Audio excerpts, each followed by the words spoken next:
Seeing as how it's 49 degrees out, I'm going to do the next step on this tractor, which is to take the hood and tank off this Cub. Now the Cubs, for whatever reason, probably to save money, they're unlike all the other Farmall tractors in that the hood and the tank are welded together. Now some people do separate them. I have seen it, and if you've got the right person that knows how to do sheet metal real well, it can be done. However, this is not connected with these little spring J clips like you'd find on like the A or the C or whatever. They have bolts or screws put into it, and if you've got an old tractor that's almost 70 years old like this one, it probably has a whole smorgasbord of hardware put into it. You know, whatever was handy got put on it. And the hood and tank on this tractor have probably been off since, you know, it was new. But what probably has not been off is this dog leg right here. And I've got new dog legs because these are corroded. They're not that expensive to buy, and you know, if some people want to be all original, they'll blast them, but they're kind of junky, so I've got new ones to put on. But there's a bunch of half-inch drive bolts on here, and there's some Phillips screws, and there's some slotted screws. So I gotta get these all out, and then I gotta, before I take this off, I've actually got to disconnect the fuel. And the other thing about this tractor too is, for whatever reason, they have the wiring for the headlights that goes through the hood, so that's just another thing that you have to unhook to take the hood off. Now most of the maintenance you can do on this tractor from the sides, I can even change the plugs from it, but what you can't do is service the generator with the hood on. Not very well. So this hood and tank has to come off. I've got to fix the wiring, I've got to check the generator, and I've got a couple other things to do while it's off. So these screws down here, these bottom screws, I've hit them with some big blast, and they didn't move.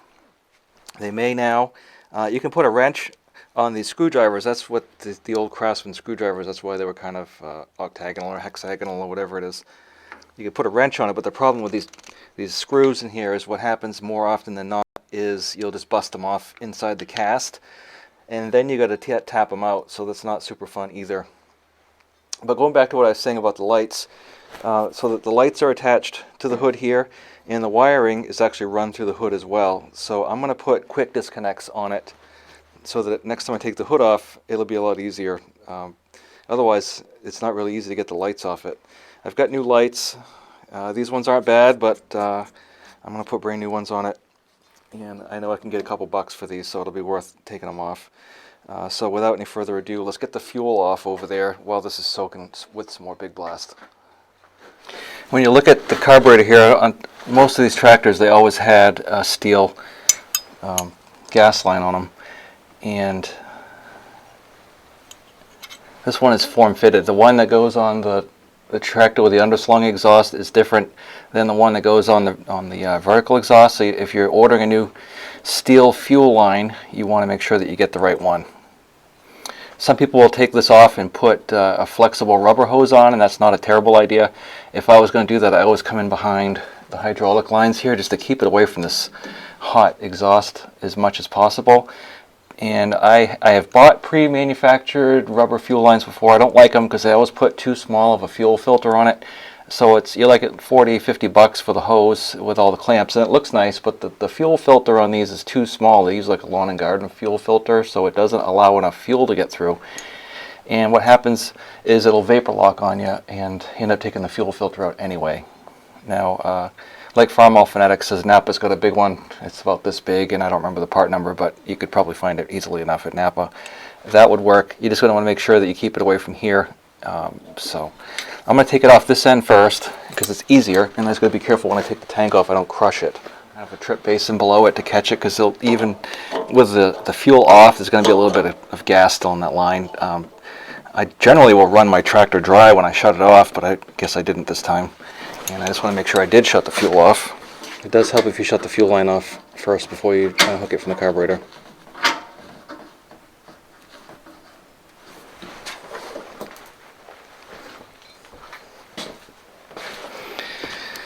So make sure you shut your fuel line off.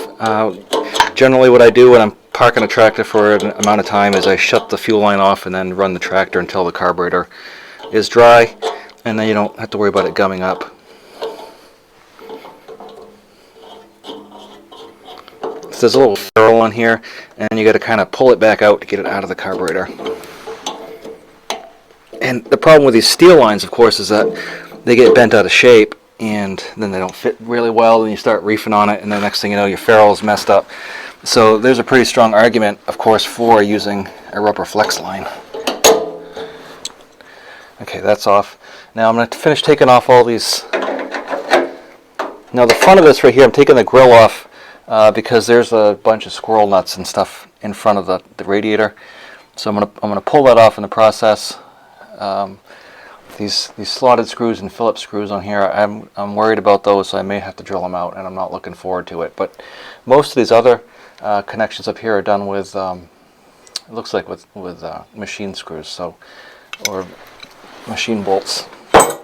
So I'll take those off next. So you can see it's got these little machine screws on there, and I bought all new stainless to put on here, and that way I don't have to worry about this ever again. With the exception of maybe the late style Cub, the square nose, this grill right here I think is the most sought after grill for Cubs.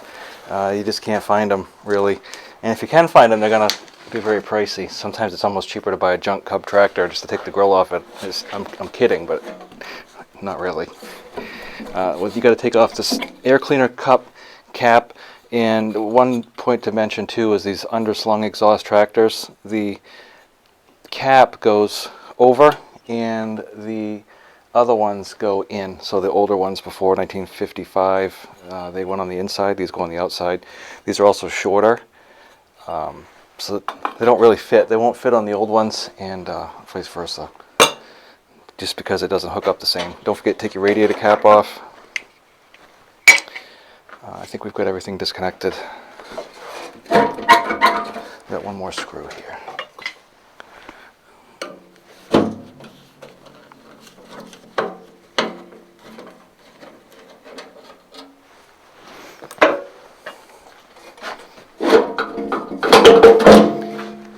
Looks like it.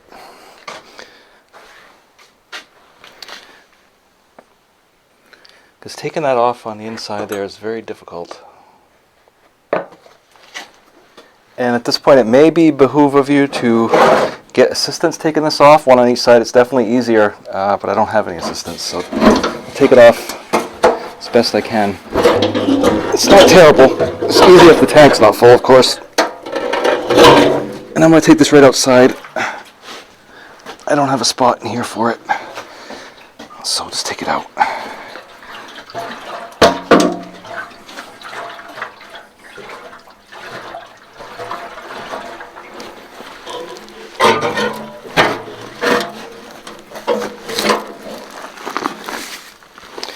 And I got it laying on something, and that way I don't crush the fuel bowl or mess up my fuel lines or anything. So now you can see the top of this tractor, which probably hasn't seen the light of day in a little bit. Much like I figured, these bolts down here are the screws that hold the dog legs on. I put the big blast on them, and I tried really hard to not bust them, but I pretty much knew that was going to happen, so I've got all 4 of them busted. So what I'm going to do is take the grinder and grind them flush, and then see if I can drill them out. And I've got all new stainless steel to put in, but before I do that, I want to take the generator off and be able to get at this wiring. So I want to take the brackets off here and unhook all this, and I can test the generator on the floor, but I want to paint all this while it's going to be taken off. I've got all new wiring, so why not just take this all off, clean it up, paint it, and then put it back on. It's a kind of a decent day, so I can paint in the sun, that it won't be too bad, and the stuff will be hidden anyway, so it's not like it has to be perfect, but at least if you look in there you'll see that it's red like it should be. So a lot of people paint these black, and that's because when people got replacements or changed them out or whatever, even sent them back to the shop to get fixed, a lot of times they'd come back painted black because they would fit on different applications besides IH. But when these tractors came off the assembly line in Louisville, everything on this tractor pretty much was red. They painted everything. The lights, they masked off the lenses, but everything got blasted with red paint. So you see some stuff black. People put black here and there where it shouldn't be. And it does look good. Like my other tractor's got a black starter on it, and that's just because that's the way it came when I got a replacement. Regardless, I'm going to put this all back together red. So without any further talking, I'm going to get this off, and then I can start seeing what I got for wiring. I've got all brand new, like I said, all brand new cables. So we'll get those all in.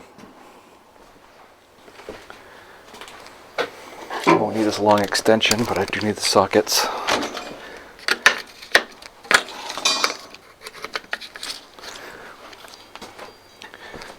I'm fortunate I've got another tractor pretty much the same right next to it, so if I get confused about what goes where, I can just walk over there and look, and it makes it really simple to find out where things go.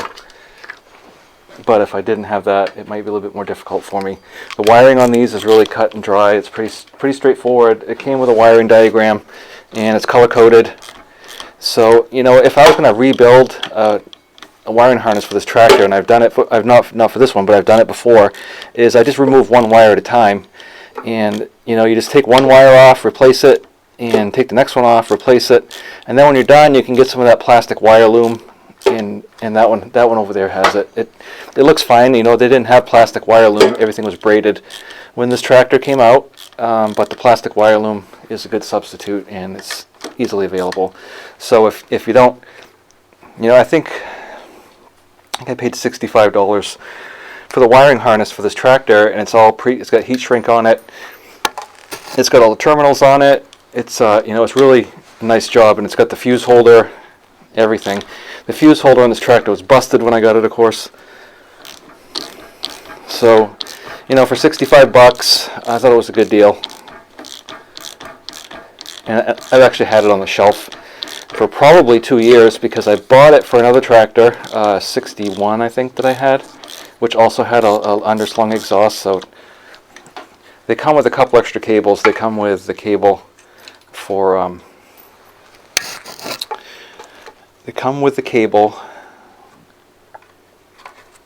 flasher lights that go on the back. All right.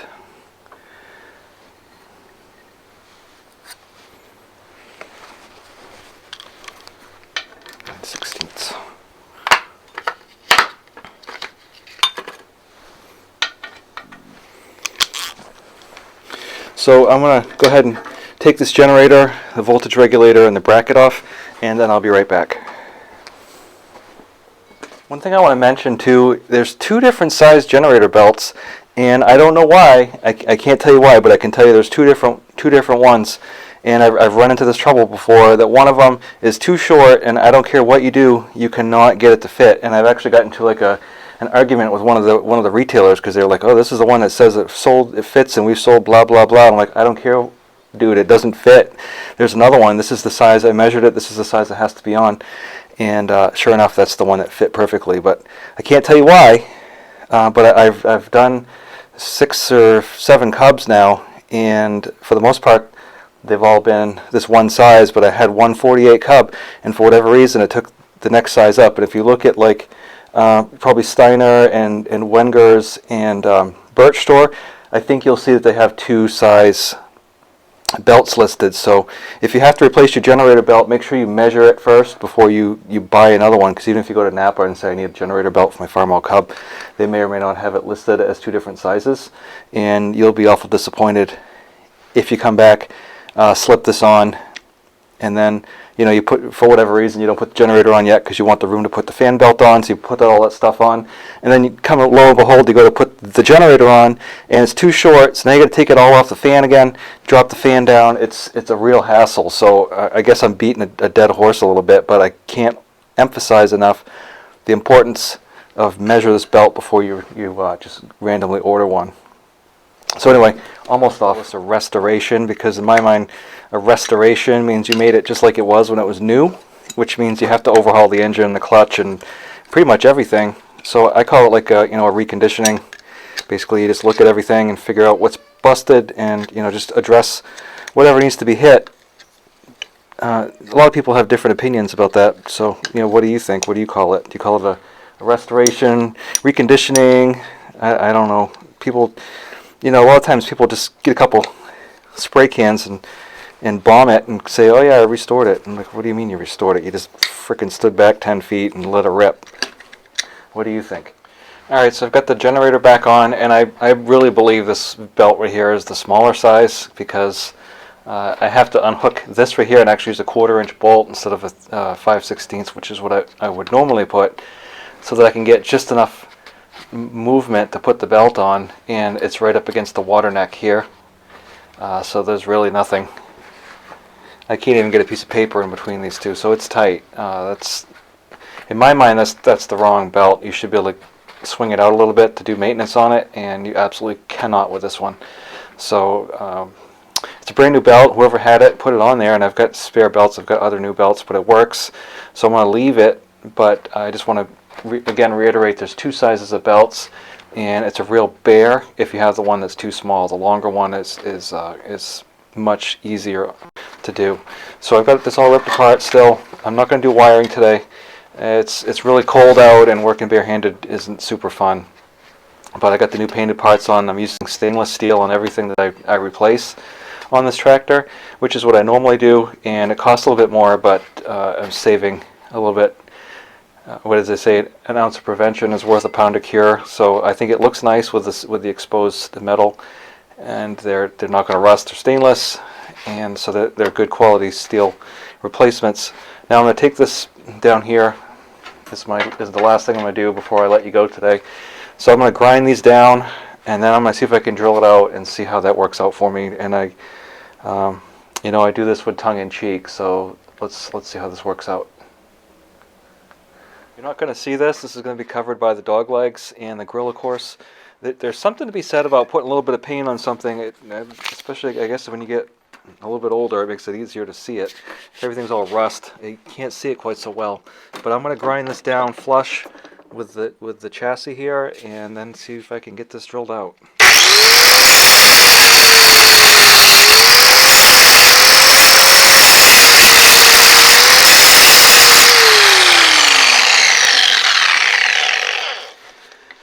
I could try easy out on it, but the problem is that they're so small. I really don't think that's going to work out for me. So I'm just going to skip the easy out process and go right to the drill it out process. And unfortunately, that's going to require new taps, but I think it's going to have to be chased with you'd have to chase it anyway, regardless. So we'll just go right to the drill. And these are the same drills we use in the military. These are drill hogs, and they seem to work pretty well for it. You can get all the replacements still, and I like them. I really ought to invest in a drill sharpener, but the problem is I end up.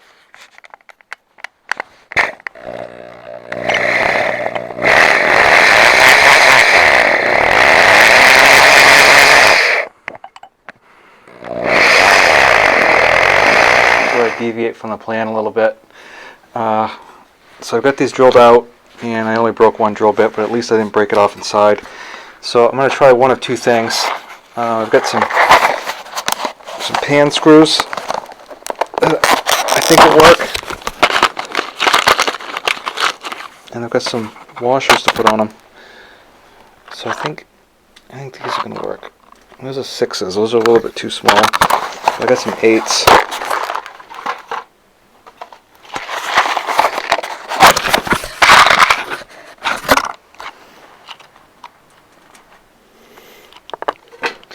See if I can drop these all over the floor so I can get them in my tires later. That would be helpful. My fingers are frozen, so I feel like the kids on Christmas vacation. So these are 1/2 inch. I think 1/2 inch is going to be good.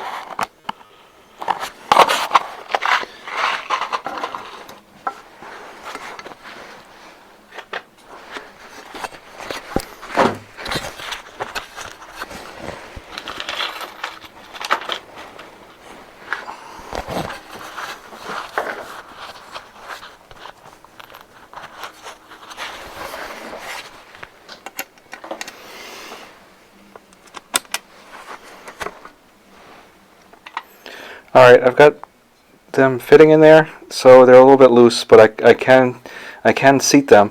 I don't want to crank them down until, you know, I get the hood situated, because if you crank them down now and put the hood on, obviously it's not going to fit. So I'm going to count that as a win. I'm also going to quit while the getting's good. Haven't broken anything, nothing screwed up, so I'm going to say this is a good time to take a break, and my hands are frozen. I keep dropping stuff anyway, so hopefully you've enjoyed the video. Next time I'll get the other side done before you show up, and we'll start doing some wiring, and hopefully the new voltage regulator will be here then. I've got the dash painted, and I've got new gauges and stuff for that, so we'll get those in next time. I appreciate watching, and if you haven't already, take a moment and hit the subscribe button. I'll talk to you next time. Thank you.